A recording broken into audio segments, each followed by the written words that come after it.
మాధవరావు, ఇప్పుడు నీ ఆరోగ్యం ఎలా ఉంది? మొత్తానికి బతికి బయటపడ్డాను. అంతా ఆ దేవుడి దయ. దేవుడిదే కాదు, సమయానికి ఒక అతను వచ్చి నన్ను హాస్పిటల్లో చేర్పించి నా ప్రాణాలు కాపాడాడు.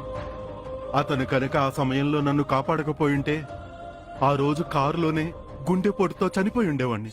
ఆహా. నా ప్రాణాలు కాపాడటమే కాకుండా డబ్బులున్న నా సూట్ కేసును కూడా నాకివ్వమని హాస్పిటల్లో డాక్టర్ గారికి అప్పచెప్పి మరీ వెళ్ళాడు. అయితే అతను చాలా నిజాయితీపరుడన్నమాట. అవును గణపతి, 15 లక్షలు.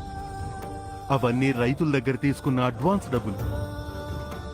ఆ రోజు ఆ డబ్బు కనుక పోయింటే ఈ రోజు నేను ఇల్లమ్మి తీసుకున్న వాళ్ళందరికీ డబ్బులు ఇవ్వాల్సిన పరిస్థితి వచ్చుండేది.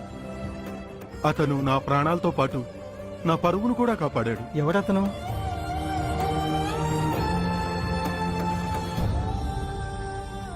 అతనెవరో తెలీదు. నేను కోలుకున్న తర్వాత అతనెవరో తెలుసుకోవటానికి ఎంతో ప్రయత్నించాను, కానీ అతను ఎక్కడుంటాడో తెలియదు.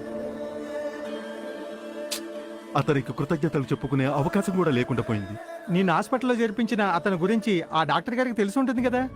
ఏదో పనిపాట చేసుకునే సామాన్యమైన వ్యక్తి అని చెప్పారు తప్ప అంతకు మించి అతని గురించి ఇంకేం తెలియదని చెప్పారు. సామాన్య వ్యక్తి అయ్యుండి కూడా డబ్బుకి ఆశపడకుండా అంత సొమ్ముని భద్రంగా అప్పజెప్పాడంటే చాలా నిజాయితీపరుడై ఉంటాడు. అవును గణపతి, నిజాయితీపరుడు కాబట్టే ఇంత పెద్ద సాయం చేసి కూడా నా నుంచి ఏమి ఆశించకుండా తన గురించి ఏం చెప్పకుండా వెళ్ళిపోయాడు. అతను ఎక్కడుంటాడో తెలిస్తే ఒకసారి వెళ్లి కలిసి వచ్చేవాళ్ళం కదా. నిజాయితీ పరులెప్పుడు ఎవరి దగ్గర ఏం ఆశించరు కాబట్టి కష్టాలు పడుతుంటారు. అతను ఎలాంటి పరిస్థితుల్లో ఉన్నాడో కూడా మనం తెలుసుకునేవాళ్ళం. ఆ అవకాశం కూడా లేకుండా పోయింది.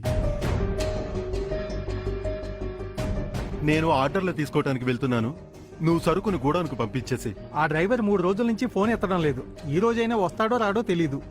సరే, ఏదో రకంగా పని అయ్యేలా చూడు. సరే.